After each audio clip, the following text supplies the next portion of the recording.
आकाशवाणी लखनऊ से प्रस्तुत हैं प्रादेशिक समाचार। मुख्य समाचार। मुख्यमंत्री योगी आदित्यनाथ वाराणसी के राजर्षि उदय प्रताप सिंह कॉलेज के 155वें स्थापना दिवस समारोह में हुए शामिल। कहा, समय के प्रवाह के साथ खुद को करना होगा तैयार, शिक्षा में तकनीक का समावेश जरूरी। पर्यटन मंत्री जयवीर सिंह ने लखनऊ से दुधवा के लिए हवाई सेवा का किया शुभारंभ। कहा, राज्य सरकार प्रमुख इको पर्यटन क्षेत्रों में बढ़ा रही है एयर कनेक्टिविटी। संभल में स्थिति नियंत्रण में, स्थानीय सांसद समेत 800 से ज्यादा अज्ञात लोगों के खिलाफ मुकदमा दर्ज, 25 लोग हिरासत में। और प्रदेश में अलग अलग सड़क हादसों में 7 लोगों की मौत, 8 घायल। नमस्कार, प्रदेश के समाचारों के साथ मैं तनवीर फातिमा और अब समाचार विस्तार से। मुख्यमंत्री योगी आदित्यनाथ ने कहा है कि युवाओं को तकनीकी शिक्षा को अवसर के रूप में लेना चाहिए ताकि बदलते युग में हम देश को विकसित राष्ट्र बना सकें। श्री योगी ने आज वाराणसी के राजर्षि उदय प्रताप सिंह कॉलेज के 155वें स्थापना दिवस समारोह को संबोधित करते हुए कहा कि युवा शक्ति की उपेक्षा कर कोई देश आगे नहीं बढ़ सकता। उन्होंने कहा कि युवाओं और शिक्षण संस्थानों को समय के साथ खुद को तैयार करना होगा और बदलते परिवेश में शिक्षा में तकनीक का समावेश जरूरी है। युवा शक्ति की उपेक्षा करके कोई देश आगे नहीं बढ़ सकता। उन्हें आगे बढ़ने के लिए उचित अवसर देने होंगे। उनके आगे बढ़ने की संभावना को हम बाधित नहीं कर सकते। दुनिया के अंदर किसी भी देश ने प्रगति तब तक नहीं की है, वह देश कभी आगे नहीं बढ़ा है जिस देश की युवा शक्ति कुंठित हो, जहां की युवा शक्ति दिग्भ्रमित हो। और इसलिए जब भी परिवर्तन हुआ है, भविष्य में भी जब भी परिवर्तन होगा, हमारी युवा शक्ति करेगी और उस युवा शक्ति के केंद्र बिंदु के रूप में हमारे संस्थानों को अपने आप को तैयार करना होगा। इस अवसर पर प्रदेश के राज्य मंत्री रविंद्र जायसवाल ने कहा कि प्रदेश सरकार उच्च शिक्षा के क्षेत्र में काफी काम कर रही है और हर जिले में विश्वविद्यालय बनाए जा रहे हैं। प्रदेश में इको टूरिज्म को बढ़ावा देने के लिए आज पर्यटन और संस्कृति मंत्री जयवीर सिंह ने लखनऊ के चौधरी चरण सिंह अंतर्राष्ट्रीय हवाई अड्डे से लखीमपुर स्थित दुधवा नेशनल पार्क के लिए हवाई सेवा का शुभारंभ किया। वहीं लखीमपुर स्थित दुधवा नेशनल पार्क में तराई की मिट्टी का उत्सव लखीमपुर महोत्सव की शुरुआत भी की। इस अवसर पर श्री सिंह ने कहा कि राज्य सरकार प्रदेश के प्रमुख इको पर्यटन क्षेत्रों में एयर कनेक्टिविटी सेवाओं को मजबूत कर रही है। उन्होंने लखनऊ दुधवा हेलीकॉप्टर सेवा का जिक्र करते हुए कहा कि पर्यटकों को ये सुविधा प्रति सैलानी महज 5,000 रुपए में मुहैया होगी और वो 45 मिनट में दुधवा राष्ट्रीय उद्यान पहुंच सकेंगे। पर्यटन मंत्री ने बताया कि सैलानियों को ये सुविधा हफ्ते में 4 दिन मिलेगी। हिंसाग्रस्त संभल जिले में स्थिति नियंत्रण में है। शाही मस्जिद के सर्वेक्षण के बाद कल भड़की हिंसा में 4 लोगों की मौत के मामले में 25 लोगों को हिरासत में लिया गया है। इस मामले में 7 प्राथमिकी दर्ज की गई हैं और करीब 800 अज्ञात लोगों को नामजद किया गया है। नामजद लोगों में स्थानीय सांसद जियाउर रहमान और विधायक इकबाल महमूद के बेटे सुहेल इकबाल भी शामिल हैं। पुलिस अधीक्षक कृष्ण कुमार ने बताया कि हिंसा के बाद तलाशी अभियान जारी है और पुलिस दोषियों की पहचान के लिए ड्रोन कैमरे के वीडियो खंगाल रही है। केंद्र सरकार ने संविधान को अपनाने की 75वीं वर्षगांठ मनाने के लिए अभियान चलाने की घोषणा की है। ये अभियान देश भर में कल से 26 नवंबर 2025 तक चलेगा।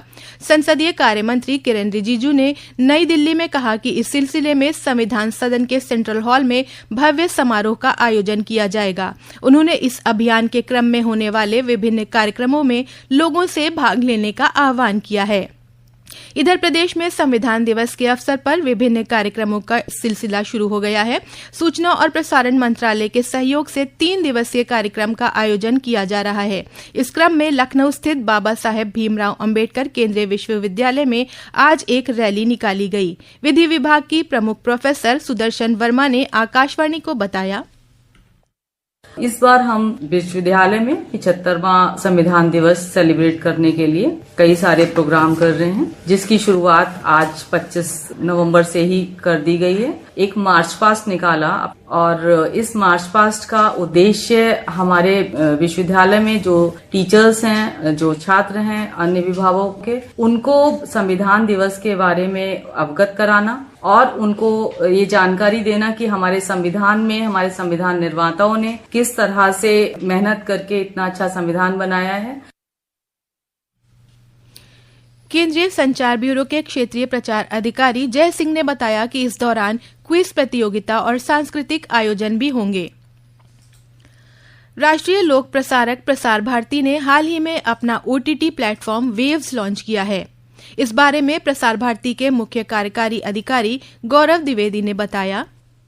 प्रसार भारती द्वारा अभी पिछले हफ्ते वेव्स स्ट्रीमिंग प्लेटफॉर्म आरंभ किया गया है और हमारा ये प्रयास है कि हम अधिक से अधिक माध्यमों से जो भी हमारे दर्शक हैं देश भर में अलग अलग क्षेत्रों में उनके पास पहुंच सकें और उसी के लिए जो भी दूसरे डिस्ट्रीब्यूशन चैनल्स हैं उनके साथ में मिल करके हम इस दूरी को जल्दी पूरा करना चाहते हैं। और आज इसी कड़ी में प्लेबॉक्स के साथ में हमारा ये फ्रीडम प्लान शुरू हुआ है और मुझे विश्वास है कि आने वाले दिनों में जो फ्रीडम प्लान है उसका उपयोग करके बड़ी संख्या में दर्शक हमारे वेव्स प्लेटफॉर्म को अपनाएंगे। इस OTT से लगभग 12 भाषाओं में कार्यक्रम प्रस्तुत होंगे। इसमें सभी बोलियों में कार्यक्रम पेश किए जाने की भी योजना है। प्रसार भारती के OTT प्लेटफॉर्म वेव्स के माध्यम से दूरदर्शन के अभिलेखागार वाले सभी कालजयी कार्यक्रमों का प्रसारण किया जाएगा।